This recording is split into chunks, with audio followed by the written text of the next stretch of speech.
வீட்டிலே எப்படி சாம்பார் தூள் செய்கிறதுங்கிறத பார்க்கலாம். அதுக்கு தேவையான பொருள்: மல்லி 1½ கப்பு, வரமிளகாய் 1 கப்பு, பெருங்காயம் 1 டேபிள் ஸ்பூன், பச்சரிசி 1 டேபிள் ஸ்பூன், உளுந்தம்பருப்பு, துவரம்பருப்பு, கடலைப்பருப்பு. இது மூணுமே தனித்தனியாக 4 டேபிள் ஸ்பூன் எடுத்துக்கலாம். வெந்தயம் 2 டேபிள் ஸ்பூன் எடுத்துக்கலாம். கடுகு தனியாக, சீரக தனியாக, மிளகு தனியாக, தனித்தனியாக 1½ டேபிள் ஸ்பூன் எடுத்துக்கலாம். இப்போ நான் சொன்ன எல்லா பொருளுமே தனித்தனியாக ட்ரை ரோஸ்ட் பண்ணிக்கலாம். எல்லாத்தையும் ஒரே டைமில் போட்டு வறுத்தோம் அப்படின்னா கடுகு, சீரகம் இதெல்லாம் கருகிறதுக்கு சான்ஸ் இருக்குது. அதனால் நம்ம தனித்தனியாக வறுத்து ஒன்றா கொட்டி வச்சுக்கலாம்.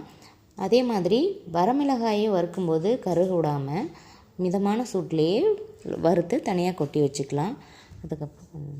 அதுக்கப்புறம் மல்லியை தனியாகவும் வரமிளகாயை தனியாகவும், மற்றபடி சொன்ன இந்த பெருங்காயம், உளுந்து, துவரம்பருப்பு, வெந்தயம், கடுகு, சீரகம், மிளகு, கடலைப்பருப்பு, கருவேப்பிலை இது எல்லாத்தையும் தனித்தனியாக வறுத்ததை பவுட்ரு பண்ணி அரைச்சி வச்சுக்கலாம். ஏன்னா நம்ம எல்லாத்தையும் ஒரே டைமில் அரைக்கும்போது ஒவ்வொரு பொருள் நல்லா அரைப்படாமல் போகிறதுக்கு சான்ஸ் இருக்குது. அதனால் என்ன பண்ணலான்னா, நல்லா வறுத்தது சூடு ஆறுனதுக்கப்புறம் ஒவ்வொன்றையும் மிக்ஸி ஜாரில் போட்டு வறுத்து ஒரு பாத்திரத்தில் கொட்டி வச்சுக்கலாம். கொட்டி வச்சு கொஞ்சம் நேரத்துக்கு அப்புறம் நல்லா கிளறி விட்டோம் அப்படின்னா எல்லாம் மிக்ஸ் ஆகிக்கும். உடனே அதை நம்ம ஸ்டோர் பண்ணி வைக்காமல் சூடு ஆறுனதுக்கப்புறம் ஸ்டோர் பண்ணி வச்சோம்னா கெட்டு போகாமல் இருக்கும்.